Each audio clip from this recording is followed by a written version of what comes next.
Wadhi kaunti ya Migori kama penjo pod thoth ewi chenro mag piny owacho mag gero udi ma nengogi ogonyore kinde ma piny owacho dhi nyime kod kawo pach oganda koloso godo chike makuro biro tayo chenro ma kamano.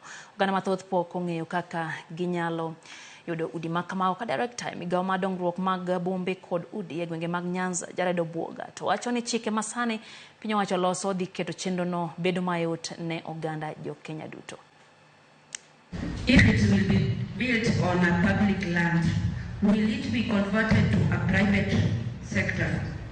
Another question, how is the common wananchi with all that public land? Locals will be given the priority to take up the houses.